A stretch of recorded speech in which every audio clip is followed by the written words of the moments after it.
Alrighty, everybody. Welcome back to Mic'd Up Millionaires. This is episode number 4 with my special guest today, Rocky Garza. And he is coming to me as a referral after Evan Stewart was on the podcast. So if you guys haven't had a chance to listen to number 3 with Evan Stewart, we got in some really interesting discussions about mindset, about healthy obsession, about the difference and what that really means for you as a person and fulfilling your life. And I think that was a really cool tonality that we took on that was completely different than the first couple episodes of this podcast, where we really were getting aggressive about finances and wealth and building businesses, where, this discussion, I think, is heading a little bit more towards the spiritual element and how are we going to make ourselves feel good and continue working even when we have some of the things that are covering our bases, right? Because the first couple of podcasts, we talk about how do we lay out that foundation? How do we get the bottom of the hierarchy of needs fulfilled? And then now we're starting to reach up into what becomes, more transcendent, and how do we find ourselves in this process and make sure we're working on the right things. And we're just going to continue that conversation today. So welcome, Rocky Garza. Thank you so much for coming on here today. I appreciate you and your time. And thank you, everybody, for this reference, because I got a chance to consume some of Rocky's content, and it is absolutely amazing. The dude is an eloquent speaker. So very shortly here, I'm going to shut the hell up. And I'd love to hear more about you, Rocky. Tell me about you. Who are you? Yeah. Well, thank you so much. I appreciate you having me. And, I think in the world of social media, and I think, sometimes when you have a thought and you put it out there and you want to do it just because I think it's valuable for you and for me, and obviously for those that are listening, you got my name, 48 hours ago, and then you and I talked 24 hours ago, and then 24 hours later, here we are, and we're ready to go and making it happen. So I think a big part of that, I just want to encourage folks. One, go make sure and go back, listen to episode 1, 2, and 3. I think the way you laid it out was great. I think some of that foundational things about what does it mean to build structures and frameworks and the guidelines to allow us to really get to where we want to be. I think episode 3, I can guarantee you, go back, listen to that. You get your pen ready and play it at half speed, because if I know I talk fast, but Evan's twice as fast as me, and he probably snapped a lot because he likes to get his point across. That's always I like to give him a hard time, but I think really being able to hone in on being able to figure out what is that healthy obsession, what does it look like to kind of be laser focused in something, and so today I hope that we're kind of able to really play off all 3 of those, and really in a sense, I don't want to say take a step back, because I think that has a negative connotation a lot of times in folks' minds, but if anything, we'll say we're just gonna take some space. Like, I would at least love in some of our time today to kind of take a momentary pause, and those of you that are listening, I'm going to challenge you to take a momentary pause in your life, if now as you're listening, to kind of assess what is true. And I think before we can decide positive or negative, before we can decide wealth or what we want to grow or what we want to be or what we want to be obsessed about or what we want to do, I think we first have to be willing to look at what is true. And then I think we can determine who we are and where we want to be. And then everything else that's been discussed so far, I think in the first 3 episodes, really provide a framework to kind of move in that path. And so I say all that. It's a long way to say thanks for having me, and I'm glad that we made this happen. So I'm from Texas. I live in Dallas, Texas now. I'm married, so I've been married about, I guess it's almost going to be 11 years now. So I'm a husband. I'm also a father, so I have a 4-year-old little boy and a almost 2-year-old little girl. And then self-employed, been self-employed for the last 10 years or so. My wife and I both have, which has been really fun. Kind of done a variety of things in order to, you used to say, got to find enough ways to make enough money to pay, got enough tiny fires to build a big enough fire, to pay all the bills, and that way you can keep doing what you want. But I think really in the last few years, that's really kind of focused and honed in, and really for me, the ability to say, can I help individuals discover the clarity and the conviction that they need in order to build a life they believe in? That's not just business. That's human. That's everywhere in every aspect of where we are. I think a lot of times I like to equate business to marriage when we're giving examples, especially as we're talking to individuals, and more important, if we get even more specific, I think specifically talking to men, because I think we can see the relationship between, if marriage is difficult, it's typically not the marriage's fault. It's typically like your fault, or your spouse's, your partner's fault, right? Like, it's the individuals who come together and there's a conflict because there's something in the individual. And so I think the same is true for business. You want to create something great and you're having issues in your business. The business itself is probably not the problem. There's probably some sort of lens or clarity we're looking for someplace else that we have missed. 100%. I find, yeah. And so I think for sorry, really for me, it's I like, just got an internet gap there. Yeah, no, you're fine. So I think in that is the ability to be able to say, how can we take and really hone that in to go, I think if we can have some better language and give ourselves the ability to be clear, to have clarity about who we are, it gives us the ability, I think, to live more confidently and live more courageously in every arena or every aspect of our life. And so for now, that's kind of how I spend my time. That's the business that I have is working with individuals and teams to really help you discover the clarity and conviction you need to build a life you believe in. And so, people ask a lot, so what do you do? And I'm learning from a new friend that I met to say that, I think I've created a tool that would give you the clearest language of who you are as an individual you've ever had. Would you want me to tell you about that? And I think most of us, myself included, is yes. Oh yeah. I'd love to know about that. So that's really where I spend, my time. I kind of look at my life as multiple pillars kind of being built simultaneously. And so, yes, my work is a big part of what I do, but it's definitely not the most significant thing by any means. And so I think being able to look, even thinking about the title of this show, as well as I know things that as I've looked as well and done some research on what you are passionate about, I think growing overall wealth, what does that look like? Money is for sure a significant pillar of that because it's a wonderful tool and you can't even do the things you want to do if you don't have it. So I think it's great. Really though, trying to expand that view a little bit to go, what are those other significant pillars that we know we're spending our time, effort, and energy building? And then how do we make sure that we're doing that at a rate in which those things can grow collectively so that the overall foundation of who we are and what we're doing is kind of simultaneously growing at the same time? Yeah, I love that. And again, I really wasn't sure where we were going to kick this off because this is the first time we're meeting. But I think this is a really good opportunity to just use this as a diving board. I'm going to use you as a diving board and just go right for it here. So one of the interesting things that I have debated with myself in the past, and I'm now at another natural inflection point in both my business and my team's success, where I've been faced with the challenge to essentially double down on our business. Okay. Double down on my team, double down on their success, on their ability to drive revenue and new sales and new business. And we're going to attempt to grow our team in a way that we've never done before. And throughout many new markets, many new team members, many new systems and processes. And that's all great because I'm extremely passionate about the business and its long-term growth and success. But one of the things that I do constantly struggle with, and I know that I'm not alone here. So like this probably is a common one for you, like, and you can probably already know what's coming. I do see the value, okay, in family and in relationship building and in strong interpersonal connections that I most certainly have been neglecting for a long time. I've been growing this business with my mentors for the last 3 years. And in that space, I mean, I've been home once every holiday, okay, to my family, like my parents and my grandparents and people that I love and care about. I've really had to make the hard decision to cut off a lot of my oldest and dearest friends, okay, and not cut off, but definitely stifle, because it's distracting, right? And so is the family stuff. And there's lots of stuff that I would love to fix, right? And things that I can't, they're not in my control, and it's actually not my responsibility for the most part. But then I also look at my romantic life and, right now I can see that for the next 3 to 5 years, maybe, I can't imagine how I can contribute in any meaningful way to any sort of romantic relationship. Although I do at the same time see the value in it. When I see people that have a great family and they've got that family life and they've got, the wife and kid and everything else, I love the idea of it. But then immediately, as soon as I get the phone call, like as soon as my phone rings, I'm right back into the business. And I know that that's going to be a head down approach for the next 3 to 5 years. So how do I find clarity there? Because, you were talking about clarity.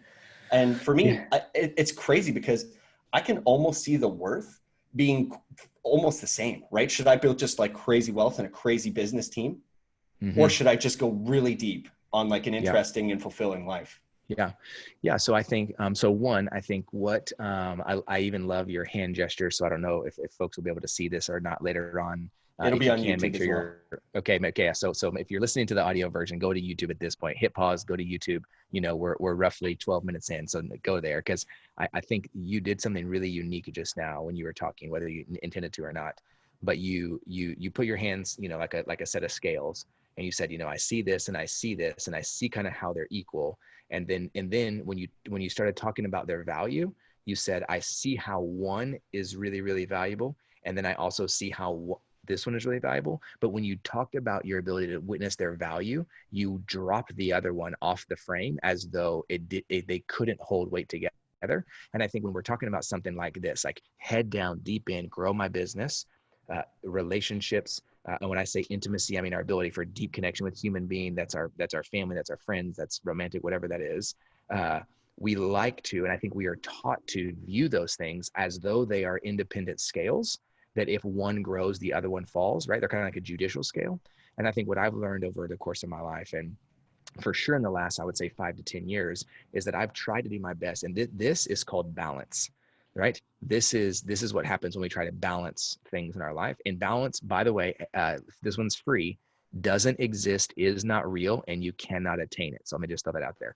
So, but what I do think is I think if we can turn our hands metaphorically from here, and instead of playing balance, we can in turn turn our hands like this so that it's a tension, so that these two things are constantly together and moving fluidly and simultaneously, as opposed to being a pulley system that is removing or adding. They are always collectively drawing together, right? So like right now, my number one goal for 2020 was to eat breakfast and dinner with my family 300 times at home. That's my number one sales goal, okay? Which most people, they read that and they're like, oh, you're just trying to be flowery, and it doesn't matter. And I'm telling you, I don't care how much money you have, you're going to pay me. If that doesn't, that's my singular focus, because that sets a framework and attention that allows me to exist in other places. So did I before COVID, did I go and did I travel and did I speak and I work with your team in Chicago or in what? Yeah, yes, of course. And I had to be mindful that by March, how many breakfasts and dinners had I missed? Because I only have so many a year, which means I only have so many a month, which means if I do all those by August, guess what? The last 6 months of the year, Rocky doesn't travel and I don't go anywhere because it's not this, it's this. And I think tension allows it to go. Today, I'm at the office. I've been here since 8. I'll go home around 4. Today, between 8 and 4, the tension was much higher on the work side than it was on the quote unquote family side, if we're going to say those two things are always in tension. But when I say they're out of balance, it is an immediate failure. And when we allow them to live in tension, I think we give ourselves a level of grace that says, of course, I'm not talking to my kid at 3:30 on Wednesday, because I'm at work at 3:30 on Wednesday, because the tension is pulling me in that direction. And guess what? It's something I care deeply about. It's something that I love. It's work that I'm passionate about. It's things I believe in, that I believe in equally with the way that I can build a marriage, the way that I can build being a father, the way I can build relationships with my children. I hold those things in a value that allow them to be equal to each other, so they can exist on the same plane. So I know that they can be in tension. So for you, now let's take it to more personal. It is hard for you to see how giving time, effort, and energy to a romantic relationship, that there is no room on this sliding scale for there to be tension in that way, because you don't want there to be tension. You want to be able to have a singular focus forward only for X amount of time and nothing creating resistance. There's nothing wrong with that. And I don't think you have to apologize for that. But I think you absolutely have to recognize that you are willfully choosing, not because of practicality, but because of what you're going to determine you value as a human, that's not something you're willing to put on the scale yet or on the slider yet to allow it to be attention. If it inevitably becomes something that you value and you go, actually, that would be nice, I would like that, it could be fun to like go to dinner and watch a movie with someone who cares about me, I might want that as a part of my life in the next 3 to 5 years, then don't look at it as something that is going to rob you of your business. Look at it as something that is going to slide you in a direction that potentially is going to make your business more effective and more efficient, because you are more personally fulfilled, because you haven't put the business on a pedestal that says, if it's successful, I'm successful. And if it's good, then I'm good. You allow who you are to be the driving force and what makes you you. It doesn't have to be the whether or not the number of zeros or the number of sales, the number of homes, or whatever it is that's happening, to be the singular factor that says, am I or am I not valuable? And I think that's where a lot of us get caught up, is because we do balance and because we do one gives and one takes. Well, if this one is really good and it took all of this, this is who I am. And then we wake up in 3 or 5 years and we may have a shitload of money and things are really great compared to everybody else. And we have the watch we want and the car we want and the house we want, and we can go anywhere we want, but we keep traveling alone because we created a pulley system, not a sliding system. And we equated our value to something that actually, at the end of the day, I don't really think any human being really wants their value to be equated to their ability to have business success. I think we want to show up as who we are in our business and know that we are appreciated and valuable and worth being there. And I can tell you, at least in my experience, the ROI on your ability to invest in yourself, to know who you are and bring that full human as much as possible every day to the office, will have an ROI that far exceeds any other kind of investment you are going to make in the long term, because you create spaces where there can be healthy tensions, to give us the space to know that the tension exists because both of them create an equality for who I am. Not one makes me and the other one is trying to take something away.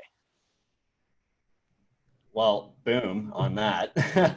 No, that's fantastic. And absolutely, you're right there. If you are listening to this only, if you're just on audio, I feel like the visual representation of what Rocky just talked about was very important, because it was more like an articulating like system on a sliding scale than it was about pulleys or some sort of scale system, like a justice scale, like you mentioned. That was the perfect analysis of what I did with my hands. And as soon as you started talking about it, I was like, right, I see what I've just done. I've completely devalued the one value by placing weight in the other, which is a very interesting insight.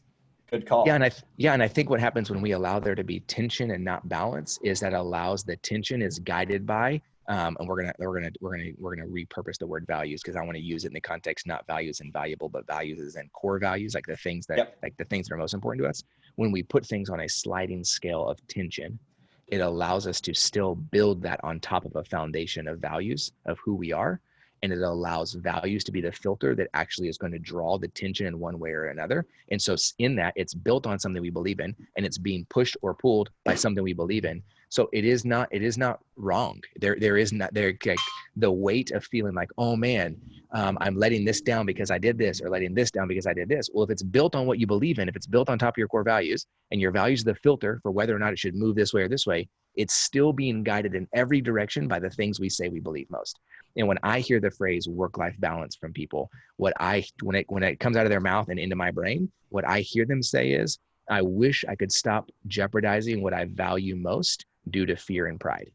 That's what I hear. When someone says, I just don't have the right work-life balance, I hear, I wish I could stop jeopardizing the things that I know in my heart I value most, because I'm afraid if I don't, then people aren't going to like me for that thing. Yeah, i.e., that's now huge. I need work-life balance. Yeah, I hear that all the time, and it's kind of interesting. We have a very unique corporate culture where like we don't talk about that. And in fact, the I think we truly live the idea that work-life balance is like no sort of balancing act between work or balance. Like just kind of like we were talking Yep. before, and again, I just did my scales, damn it.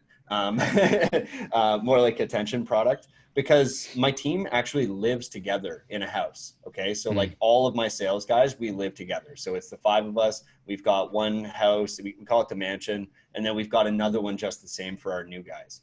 And it creates a really interesting dynamic and a really interesting atmosphere and environment, because all day, every day, we're doing whatever we want, but we're always working. Like and we're working together and in the same shared spaces and things like that. And it's actually made for a really fantastic corporate culture where we're truly, and like everybody always says this, so this is just going to sound so stupid, but like we truly are a family, because, and like it operates in that way because we spend hundreds and hundreds and hundreds of hours together.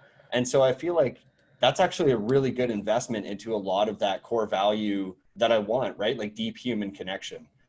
In some of your previous content, you said a line and I just had to write it down because I was just like amazing. And it's who you see yourself as a person and not how like you identify as a profession. So who you are as a person, not as a profession. And I think that is absolutely amazing. And I think like more people need to be hearing this stuff, because I know that there are people out there that have self-doubt. And like right now, where my company's at and where we're going, I mean, I've just stepped into a role that is far larger than I anticipated at this time. And it's something that like I didn't have a whole lot of time to prepare for. And at the same time, I feel very equipped I think I have the tools to lead the business to where we need to go, which is uncharted territory for any company in Canada that we're trying to do. Like, we're trying to become the biggest in Canada. Right now, we're probably the fastest growing and fairly effective, but we're going to try and become the biggest in Canada. And that's going to have all sorts of growth pains. And I think right now, I'm not feeling it right now, but I want to leverage your time while I have you. There probably will come a time where I feel doubt, right? Like, there's going to come a time where I might experience that imposter syndrome and that idea that, like, maybe I shouldn't be the guy running this business. Maybe I shouldn't be the guy leading this team. Right now, it's 6 individuals that are all full-time. Most of them had to quit they quit their jobs for sure to move into our house. They had to leave their family or friend or whatever situation they were living in before and move into our house. So, like, we've literally had them drop everything. In some cases, our staff is like dropping their degree, right? And some of them are coming from cultures where, like, education is most certainly a very high value. Okay. So, like, they're coming from backgrounds where, like, it's very well respected and rewarded if you are higher education and working in one of the classic professional jobs and career paths. And we're certainly not doing that. So this is one of those times where I'm not feeling it yet. I'm not feeling it now. But I can see in the future how myself or anybody else listening might be in a similar position where they're like, oh my God, I literally have the lives of all of my guys in my hands. And, like, what I tell them to do will dictate the quality and shape of their future as long as they perform. And so, like, if I tell them to do the wrong things, enter the wrong markets, enter the wrong deals, negotiate the wrong terms, prices, whatever, at a tactical level, at a strategic level too, if I take the company in the wrong direction, it's truly going to impact, like, many people, including our clients, including the people we do business with, right? So the web is massive. So how does one deal with that? How do you find clarity in that and assess, what's the appropriate level of tension to allot towards that other core value, right? Because it's easy to let slip physical fitness, health, sleeping habits, what else? Family, friends, things like that. Yeah. How do you figure it out? Yeah. So, I think it's interesting because if the two things we've talked about so far, so the conversation we just had, and then now moving into this one, I think they are paralleled, almost exactly the same. So we were talking before about, okay, how do we take this, like, work-life balance, or what we're going to now affectionately call this work-life tension? How do we take the idea of these two things that typically are at odds, but they don't have to be at odds, because if they're two things that we enjoy and we build them on top of a set of values that makes us, and we use that as our filter to know in which direction does it need to move at which time. Honestly, I think when we do that, from a personal perspective, it allows us to eliminate quite a bit of doubt in our life, because we are not trying to choose or build something based on what we think someone else wants, but we are building it based on the clarity because of what we know about who we are. So, like, I don't have to be concerned whether or not I think you, and I'm using you as a metaphorical example, not really you, but I don't have to be concerned if, like, you do or don't like me because I want to spend X amount of time with my family. That is irrelevant to me, because my decision was not based on whether or not I think you're going to appreciate that, right? Like, and there's been in my career, there's been many, many clients who have refused to hire me because they don't trust me, because I say, I work 30 to 35 hours a week. I pick my kids to school. I pick them up. I want to be at home. And they're like, well, if that's how you run your business, I don't want you to help me with mine, because I'm putting in no less than 80 hours. Okay, great. Like, thank you. I can already tell you, it would be you would hate me. So I'm really glad you're not going to hire me. Right. But I know that decision is not based on me. That decision is based on the things that I'm unwilling to jeopardize being the things that I value, right? So if we look at it from that perspective as an individual, I think now, taking what you're saying, how do we begin to look at, to identify, I think, dig up, and when we see it, remove doubt, especially as it relates to our business, is almost verbatim the same thing.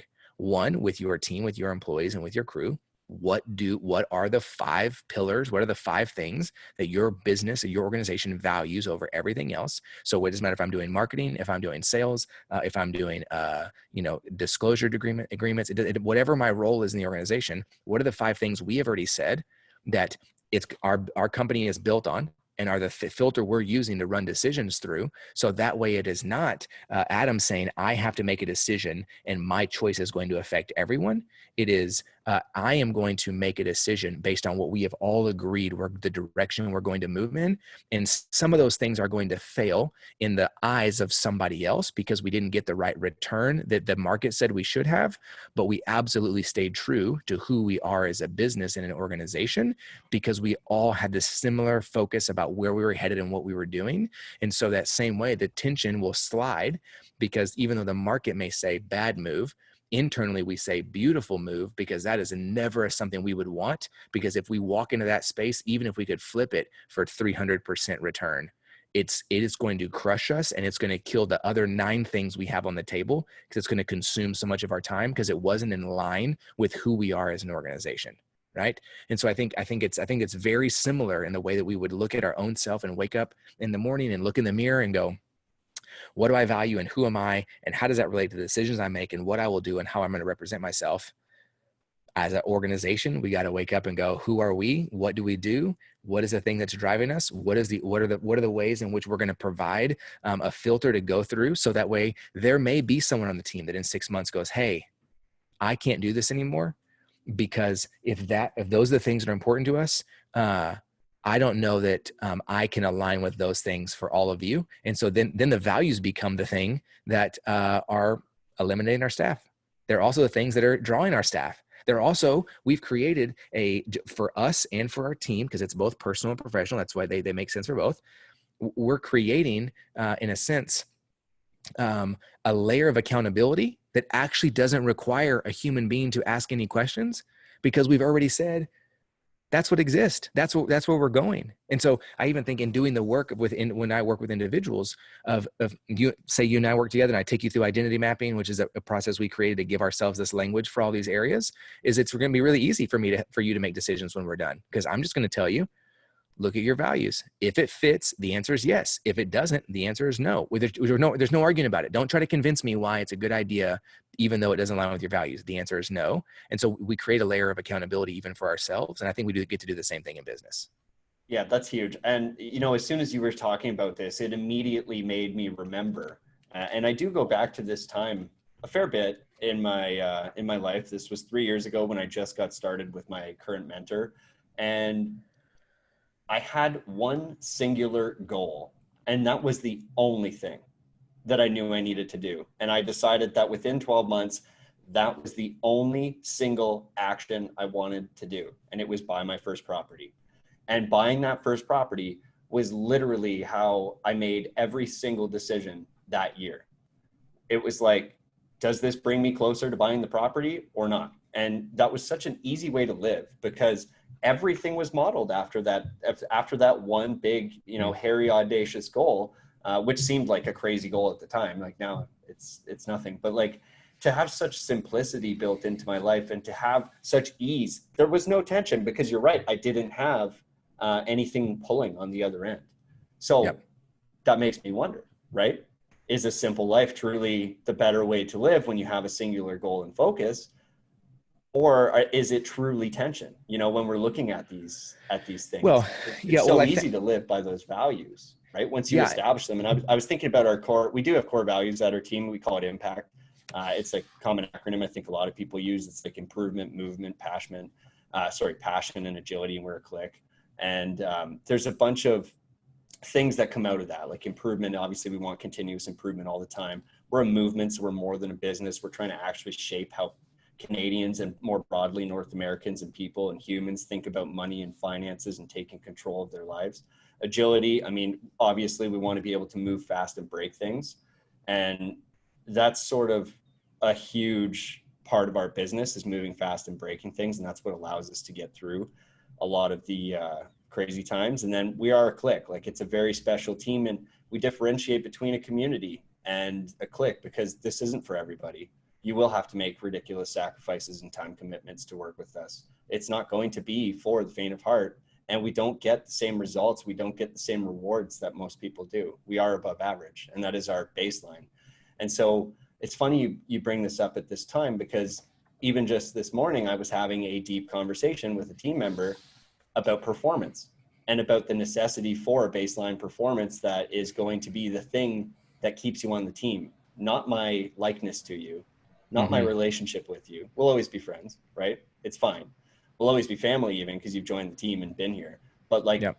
legitimately the core values of the team means that we need to stick to that path. And as soon as we go below it, you know, it's not cause for an immediate firing or removal from the team, but it's certainly cause for a conversation.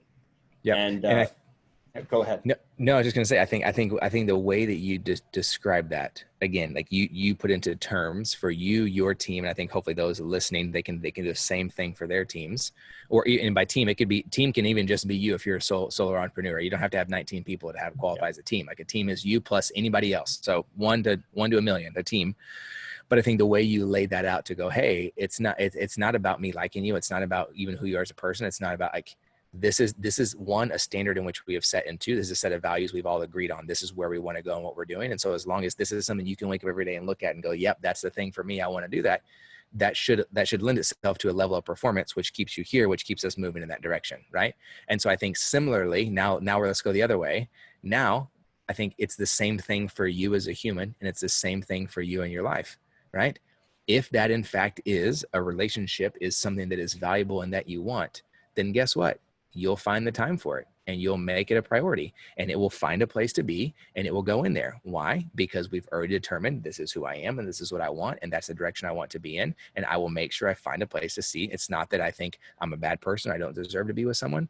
It's that until I am ready, until you are ready to say, that is a significant aspect. And when I look at my own values, just like I would for the business over here are mine as a human being and an individual, and relationship or deep experience or whatever is a part of that, and I want that, then I can guarantee you'll absolutely find a way to do it. You and anybody else who's listening, who's kind of on that same plane going, I really want to achieve this goal and I want to be head down, I want to do it, and I don't want anything to get in my way. Okay, I can be on that team. Even if your singular goal is like, I want to be the richest person in the world. Great, I can be on team, be the richest person in the world. That's fine. I just want to make sure that you, in the quiet of your own mind, when you're looking in the mirror, not looking out the window, not trying to peep what everybody else is doing, but in the quiet of your own mind, when you're looking in the mirror, if you can, in your own heart and in your own conviction, say, the only thing in my life that matters that I care about is blank. And you can align that with what you value, and you can not justify, you can convictionalize. I don't know if that's a real word. I just made it up, but we're going to pretend it's a real word. You can say, that is a deep-seated belief I have, I'm unwilling to waver from. It doesn't matter what occurs, I want that. Then I can be on that team. It may not be the place I would go, but I'm not going to knock you for it if that's something. But I want you, at least for you, the literal you and metaphorical yous out there, I want for us to at least give ourselves enough time and space to stand in front of the mirror and make sure that whatever you wake up to do every day that you're really committed to is in fact the thing that you feel a deep conviction you want to be committed to. Because that's how we eliminate doubt, is we build conviction. We eliminate doubt by going, here's a deep-seated belief I have, I'm unwilling to waver from. I don't have to be concerned if you like me or not. I don't have to be worried about if somebody wants me to work more or not work more, or they don't like me because I don't work enough, or because they think that I'm a chump, or that I don't, there's no doubt that's going to come from that you're going to build in me, because I've already built a conviction that says this is the life that I want, and it will supersede anything else anybody else thinks. Similarly, for anybody who is listening, whether it's your life, it is your business, it is your personal life, it is your business life, it is relationship, wherever aspect that you want to take this and kind of go first dip, put your toe in the lake first.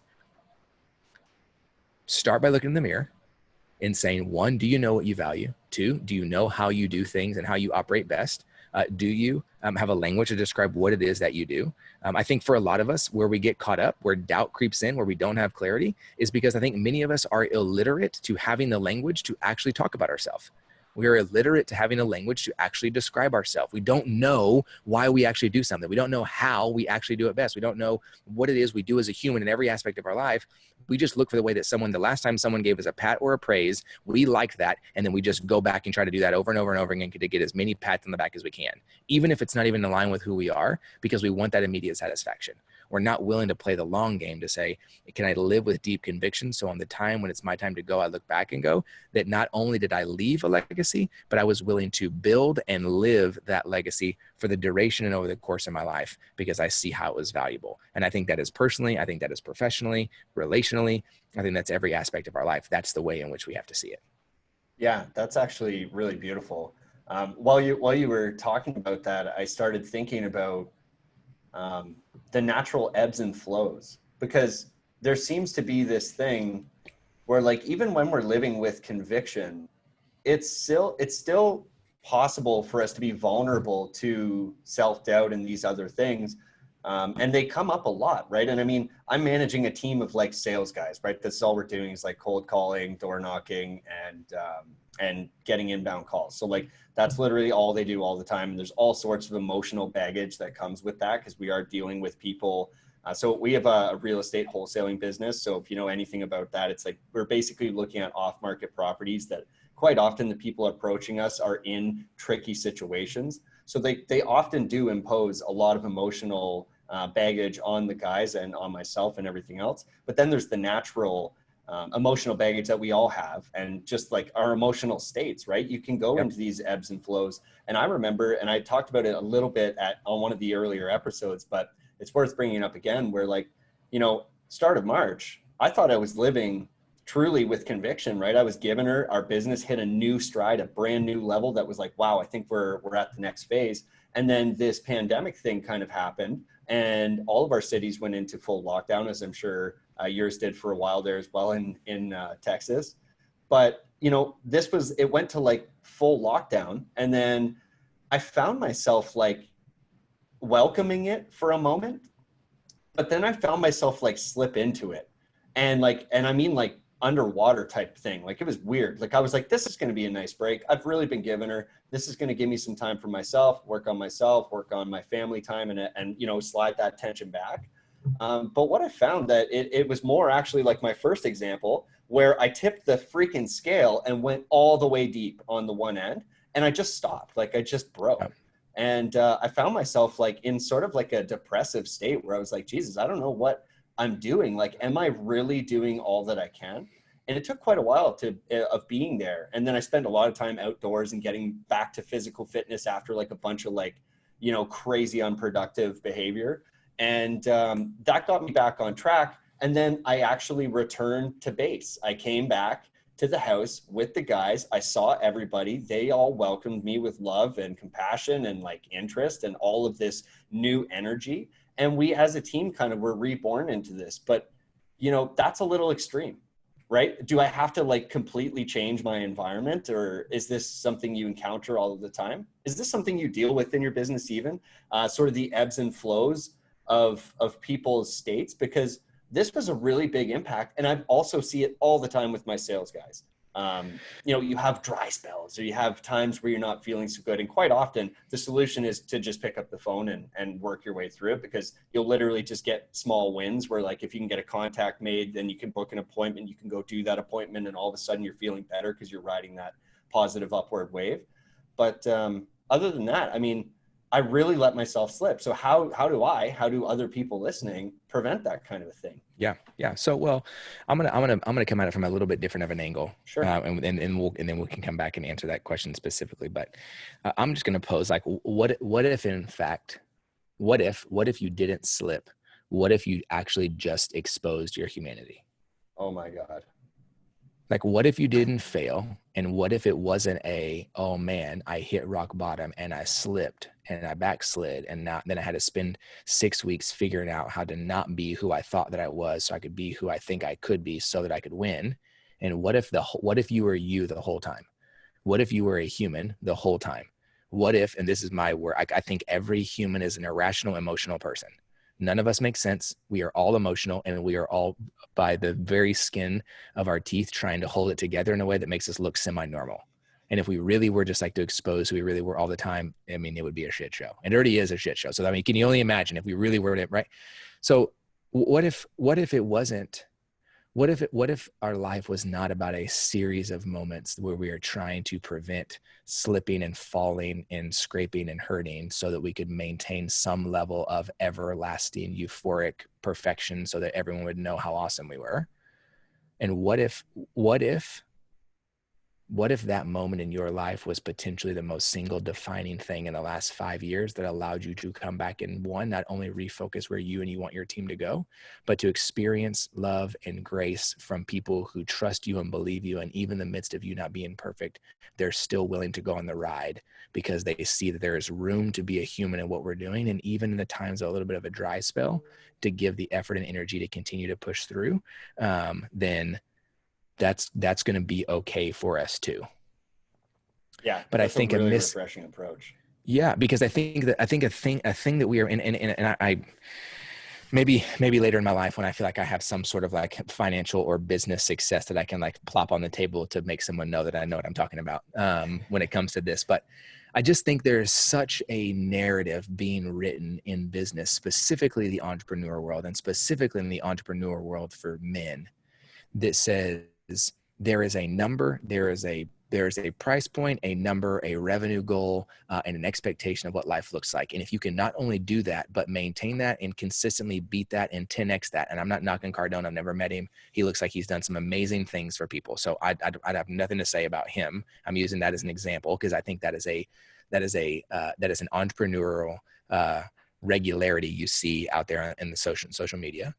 Like, do we really believe? And two, do we really set an expectation for ourselves that to be, and I'm going to use words that are not business words, I think they're more soul words. Like, do we really believe that to be loved, to be cared for, to be valued, to be seen as worthy, to have people love and respect us and to know that we belong, do we really have to 10x our life every year for the end of time in order for that to be true?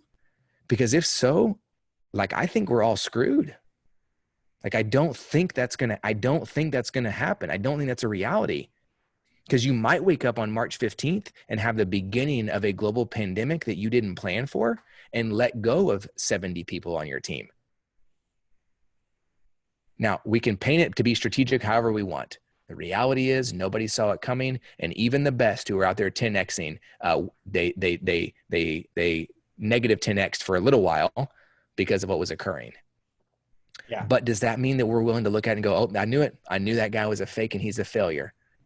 Or for some reason, we look at it and we go, man, he's being honest and he's trying hard, which is really respectful. But are we willing to give that same grace to ourselves? And are we willing to build something long-term that allows room or space for that kind of grace in our operation as well? Or have we already lied to ourselves because we are living a life that is based on somebody else's story of what success in business looks like? And therefore, if we're not growing at X rate consistently for the end of time, that means we failed. So if that's the way we're going to view it, then my answer to come full circle back to your original question, how do we prevent that? Get out of business. Don't do it and go work for somebody else and get a direct deposit every 2 weeks. Like it, don't complain. And I'm not knocking that. That's a beautiful thing. There's nothing wrong with that. I'm not saying that's in no way am I painting that as a bad picture, but the audience, I don't think that's not the audience we're talking to. So if we're trying to prevent every slip up so we can be seen as perfect, you probably shouldn't be an entrepreneur. You probably shouldn't be doing this. Definitely. If we are willing to go, in fact, it wasn't something that I should know how to prevent next time. It's something that I should be willing to embrace next time the way I did this time, because actually those are the moments that set a new trajectory and really allow us to determine what do we really believe. Yeah, that's really interesting. I guess that really, again, causes me to reflect on things that we have done with the team in the past that would have been substitutes for this type of a behavioral shift, where like we've taken the whole team and really gone and celebrated and spent like real quality time, again, in different environments, satisfying a lot of our goals. That's another thing that we do at my team that I really do love, is we spend a lot of time talking about our goals. And those goals are, of course, outside of our sales goals and everything else. And because we do live with each other, like, it's very easy to see when people are living their goals and living what it is that they believe in. Their core values is maybe even a better word here than goals. Like, what is it that you want, right? Is it you want to travel a lot, you want to have a lot of time with your family, you want time and freedom to do whatever it is that you want to do?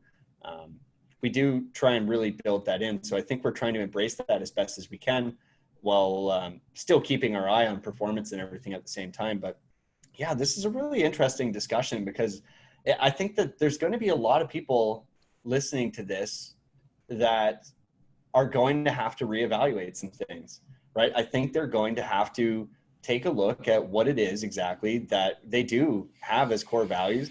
Even if you've written them down, and like I kind of rhymed off a few of ours, it's like, I think that this is a living art. And I think it's becoming more clear that this is a living art and not a still frame. Yeah, I think you got to revisit these things. And I don't know at what frequency, but I think you got to revisit these things quite often, to be honest. And maybe that is with between all the silos, right? Between my team, my family, my friends, revisiting with, almost anybody that's a stakeholder, and just to see, like, are we living as we want to be as people, right? Yeah. Yeah.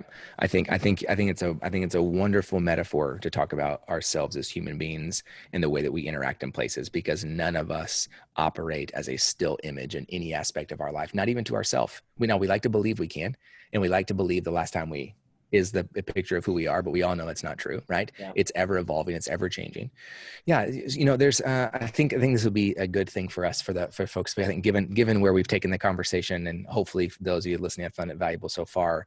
I want to leave you, or I want to kind of move us to, there's 4 questions, because we talked about cadence. How often do we look at this? How often do we examine this? How often do we really dive into this? And so, and I mentioned it before, identity mapping. So that's a process I've created that I take individuals and teams through. So, but the first part of identity mapping, so there's kind of 4 main pillars. This first pillar, I want to quickly take us through. And so those of you listening, this is the part where, like, if you're driving, well, don't write while you're driving, but be ready to pause it and come back in when you have a piece of paper, because I want you to write these 4 questions down. Because I think these 4 questions will begin to give us a framework to see what that living art looks like and how that evolves and changes.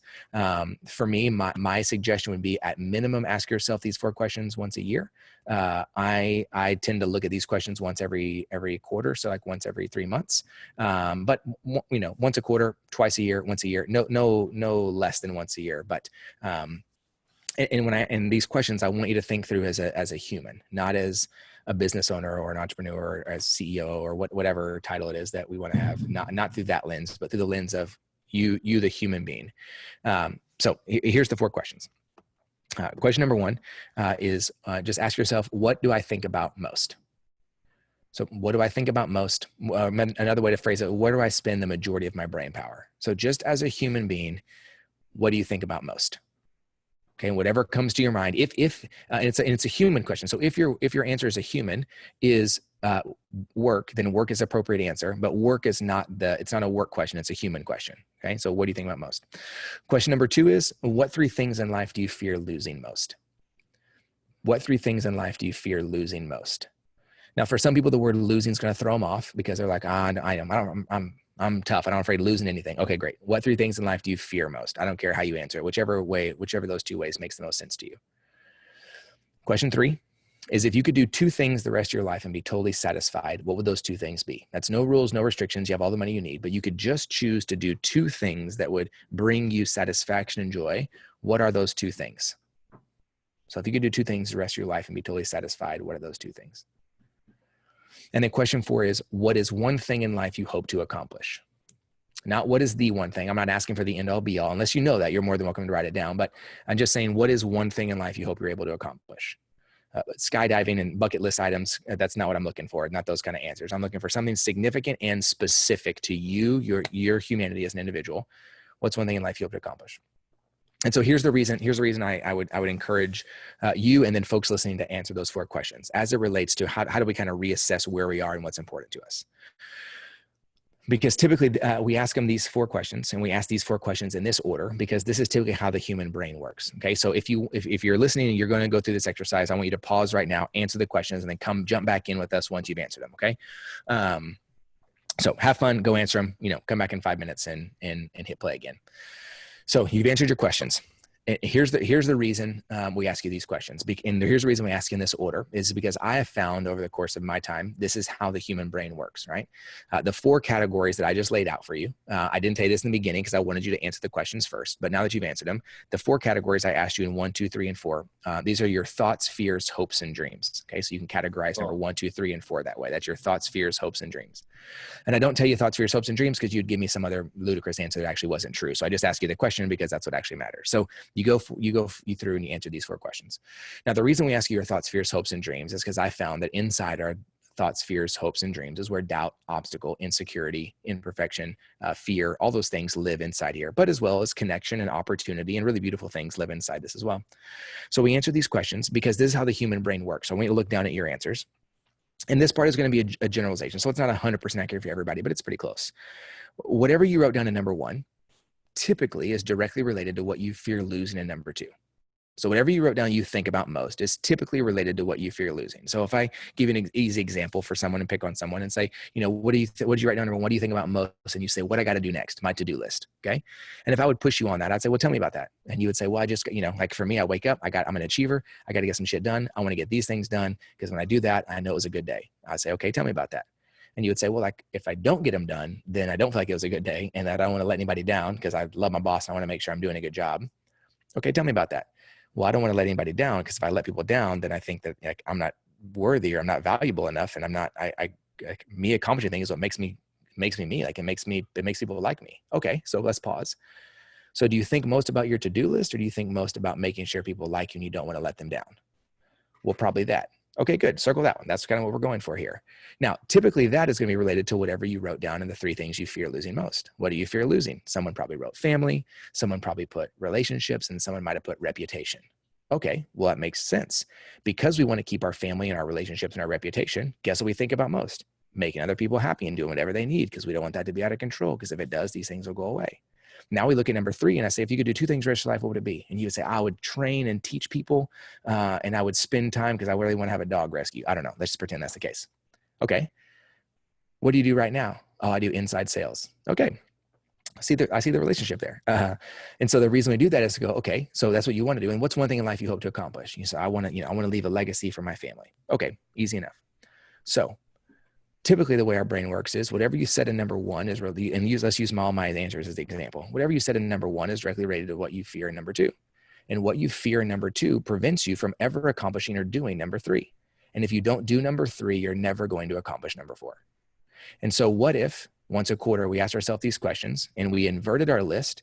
And what if we decided we're going to wake up tomorrow and the one thing we're going to think about most is what you have written down on number 4? My guess is you would spend way more time doing number 3. And if you spent way more time doing number 3, I bet you would be way less fearful of losing number 2 because you'd be actively pursuing it every day, which means we've absolutely changed what we think about in number 1. And we've freed up our mind, even if it's subconsciously, to actually think about number 4, number 3, way more than we think about losing number 2. And now all of a sudden we've set a new path for how we want to be successful and where we want to go and what we want to do. And so we don't have to do the balancing act anymore. We live on a slider of tension based on number 4 and number 3. We don't have to be worried about whether or not someone likes us or is enough hours or enough money or enough growth, or if we dip down and now what do we got to do to never prevent that we never slip and fall again? No, you know why you slipped and fell? Because I'm going to say for you, there was a moment where you forgot number 4 and you were reminded of number 3. And you said, I don't want to lose 3. And so instead of thinking about what you had been in number 1, we'll call that growing business. You said, there's things in my life that I love that I want to pursue. And then you said, I pendulum swung and I went all the way back and it was only people and I said, screw everything else. No, you didn't. You just said, I've been thinking about 4 and I want more of number 3. And because of that, I'm not going to let number 2 dictate my life anymore. But then you had this moment of clarity, or we'll call it awakening or whatever you want to say. And you came back from that when you pulled yourself back together and you said, what really matters to me? And you said, we're going to do things in a new way with a new path and a new trajectory, because I'm going to build number 4, whatever you wrote. I got to do more of number 3. I got to be less fearful of 2. And I'm going to change what I think about it, number 1. Dude, that was awesome. That was a really cool exercise. And honestly, like that was a really interesting thought exercise for myself too. I thought about all my answers as you were speaking here, and obviously we're doing this live. So I didn't get a chance to write them down, but I did think pretty critically real quick about what my answers would have been. And then you absolutely brought it all full circle with the correct prognosis or diagnosis there of number 4 being out of focus or forgotten for a moment, and then coming back and being refocused, and that leading to the next energy, the next generation, if you will. Wow, that was really fascinating. That was so cool. Thoughts and fears, hopes and dreams, and how your fears prevent you from getting down to your hopes, and then that ensures that you're never going to get your dream. That is a really fascinating piece of the talk. And like, like just go back and replay that portion of the podcast and redo it if you're listening to this at home or in the car or whatever, and actually do this, because I can see right away, if you don't mind, I'm going to borrow this and do this with my team later, because I think that this is a really fascinating exercise so that we can really identify what it is that we value, right? I think that was a really cool assessment there that you just revealed in a 5-minute exercise. Yeah, and so you got to think, if we do that, and then we do a deep dive into core values, and I go, hey, let me help you identify what your 5 are. Then we do a deep dive into strengths and go, how do you human? That's how I think about strengths, is how you human. And then we do a deep dive and we call identifiers, which is what you do as a human. And then we create a map, right? Then we have a guide that goes, here's why I do things and how I do things and what I do. Then if we were, work with you or we work together, then we have that for you and your team. And then I draw lines between all the words to show you how it's connected. That's how it becomes a map. And then every individual gets to say, we wake up every day and we go, what do I do? I'm a challenger. And how do I do that? By my strength of command and communication, because my ability to say, I'm going to take the reins and I have something to say. And why do I do that? Because I value authenticity and I value growth. Great. So what do you do? How do you do it? And why do you do it? And you have a language to talk about it in 3 different ways. Well, actually, about how many lines, 3 to 15 ways that you have sentences to say about yourself and what you do. And now you have a framework for everything that happens. And so you and I can both go and try to close a deal and buy a house wholesale. But if we're going to try to do it in a scripted way that is not specific to us, no one's going to sell us anything. But you and I are going to sell things 2 very different ways. I'm going to talk about your family. I'm going to talk about how you got there. I'm going to create a deep-seated relational connection with you, even if it's just small for a second, because that's my only way to connect, is to really get to the root of where you are, what I believe can be a solution to a problem you might be having that we might be able to solve for you. And if just a little bit of time, let me get some things back to you. I'd love to see how we can help make that better and help transition, because I really believe this could be transformational in your life. That's my language. That's how I think about, that's how I see the world. So that's how I'm going to sell anything. That's how I would try to sell you and letting me work with you and your team. That's how I would try to sell somebody else. That's how I would talk about because that's how I see it. But if I don't have that language, if we are illiterate to who we are, then inevitably we're just going to do whatever the training video said to do. And it's not always going to work for us because we don't know what else. We didn't put us with that. We just tried to go replicate something that had worked for somebody else. And so I think that's the really important part is, yes, please do this exercise. Yes, please go through and answer the questions. And then trust that based on that, there is the ability to be immensely successful. Define that how you want. Immensely successful in every arena of your life. If you choose to say it's going to be in line with what I do and what I believe, so that I don't have to second guess whether or not somebody does or does not like it. Man, that's so badass. We at our company, my team, we call this start with why. And that's sort of how we do our sales, right? And that's exactly what you just described. We're going to build a connection based on the information that we have in front of us, and then convert that into usable and tactile tools that we can use to build a deal, right? We're going to build a deal from the foundation that is their goals and our goals. Obviously, we want to make the money, but we can't make the money without solving their why and their issues. And that's how we add value and ultimately what our service is. And so we always start with why, but it's crazy when I'm thinking about it, when I'm thinking about this exercise, did we start with why? Right? Or did we just say we were? Because with our sales process, of course we do. That's the only way to do a sale. But we clearly didn't start with why at the foundation, right, of the team. So damn, that has been a badass conversation, Rocky. And unless you've got something else to build onto this, like I'm thinking that was one perfect conversation about things that I really don't think a lot of the people in my close inner circle think about a lot, and maybe not enough. And I really do think that of the people who I'm directly, like I'm thinking of a handful of the people that I know are going to be listening to this right now. I think this is a great opportunity, a great reminder from somebody that has clearly taken the time to really think this through, and he's developed these tools and processes to allow us and enable us and empower us to take that time, take that break, right? Take a moment to reflect on what it is our core values are, what it is we're working for, what our why actually is. And I think that there's a lot here that I think we need to uncover. Like, this is not surface level stuff. Like, I think this is really reflective stuff that we really do need to take the time. And maybe, right now you're thinking about some things that you haven't been attentive to. Because I did, as we were talking, I was thinking, you know what, I've not been attentive to a few of these things that I've told myself are core values. But if I believed that, I would have been doing a lot more communication and a lot more work and a lot more commitment to those things. Yeah.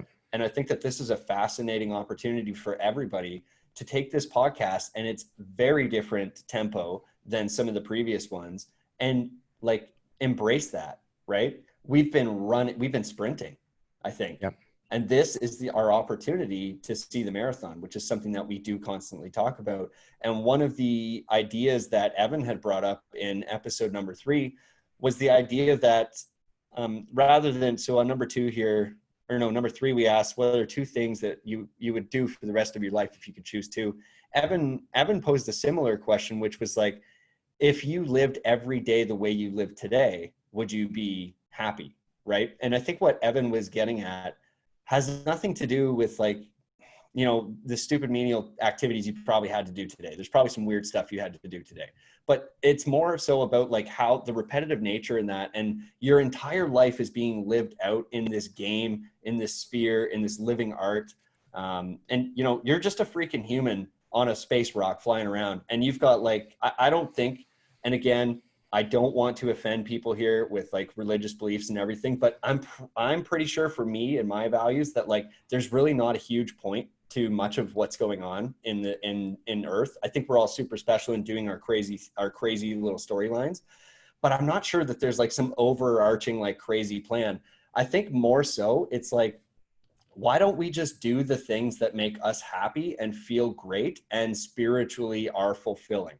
Now, when I say spiritually, I'm not saying you got to pick a side here. I'm, you know, myself, I'm not picking sides. I'm really just interested in like, do I feel good?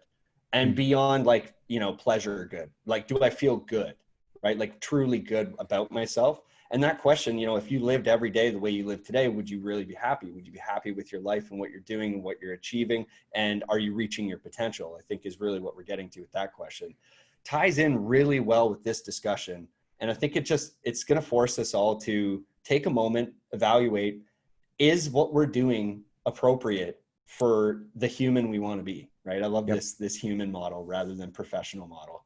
Because obviously like a salesperson that, you know, oh, I just do sales all the time. I'm calling, I'm going crazy. But like as a human, what do you want? So what a wicked discussion. And, you know, Rocky, I really didn't know what to expect from today. Because again, you know, we've just met literally 48 hours ago. And then 24 hours later, we've got a DM little thread going. And then all of a sudden, through this world of crazy connectivity and a very small world at that now, with, especially with how people are embracing these technological tools, like, man, what a crazy and wicked time to be alive that you and I can be having this conversation right now. And there's people like magically listening. So thanks, man. I really appreciate this. This has been an interesting discussion. And again, it really was a change of pace for where this podcast has been going. But I'm pretty sure you've built a business around helping people out that are entrepreneurs and in business and probably in similar circumstances to myself and a lot of people listening. So thank you.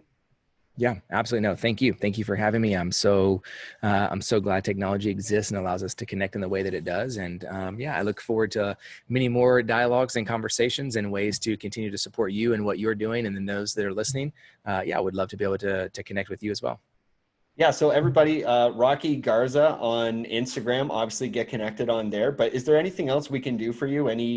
Anything, man? Because I really do appreciate this. Yeah, no, absolutely. I would love, we have a thing called the Daily Rock. So it's a text message that we send out every morning, Monday through Friday, as a way to challenge, encourage, motivate you in any way that we can. And so you can shoot us a text message to 469-649-8441. I'll say that again. That's 649. That's 469-649-8441. And just say, you know, Mic'd Up Millionaire. That's how we know you came. So we know where you came from, but there'll be a little form for you to fill out just so we can get your phone number and legally send you a text message and not be a creep. But yeah, we'll get that to you and get you a text message that comes with 30 free days in our online platform, where we've got hours and hours of coursework dedicated to clarity of self, building confidence, and building meaningful relationships. And so we'd love to have you there. And then, I got a book coming out end of summer called Kill Doubt, Build Conviction. So it's really kind of like one part story, one part workbook, one part deep dive. How do we figure out doubt in our life, uncover it, build a conviction, and move forward? So you can pre-order that now. You can go to rockygarza.com/book and pre-order you a copy of that if you would like. And And then, yeah, working with individuals and teams, doing coaching and taking focus on identity mapping. So if that's something that resonates with you, or, you know, even going back to your metaphor, I think most of us have been taught that it's our job to wake up and sprint every day while going to bed at night and reminding ourselves it's a marathon, which doesn't make any sense. And so if you really want to like pause long enough to actually run the marathon, you're going to have to stop sprinting and dedicate the time to actually figure out what your game plan is and what that means for yourself. And we'd absolutely love to walk with you in that. Dude, that's so wicked. I'm going to pick up that book for sure. And you're not supposed to judge a book by its cover, but I'm now recalling the cover. It looks badass. Thank So you. Thank yeah, you. I'm super down. And if you guys have any doubt left over after this podcast, just go to Rocky's Instagram page. The dude is a content freaking beast. And he's got like all of the incredible content on his IGTV there. I'm telling you, within the last 24 hours, I scrolled through a bunch of it and I started getting all these wicked ideas about what we could potentially talk about today. And like, I just left a better person for having spent like just a couple hours on his Instagram page. So seriously, go support Rocky. I'm going to pick up the book and I'm going to send you a text because I want to know what you guys are all about there. So thanks again, Rocky. I really appreciate it. And I am signing off. Tomorrow or next week, whenever you guys see the next edition coming up, we're going to be talking to a very interesting character who I think is going to go back, I think, a little bit more towards our aggressive side of things. We're going to be talking to Mike Van Hout. He's a local entrepreneur, serial entrepreneur who's done very well for himself and has made all the right decisions too for family and friends and I think the appropriate level of tension on both sides. Mike's one of these really interesting guys that seems to have more time than is possible for reality to make sense. But anyways, we're all just living in that crazy matrix, so who knows what's going on. But thank you all so much for tuning in. I really do love and appreciate all of you. If you took the time to get to this point, I know you're insane like me, so go over, support Rocky, and thanks for supporting me. Bye.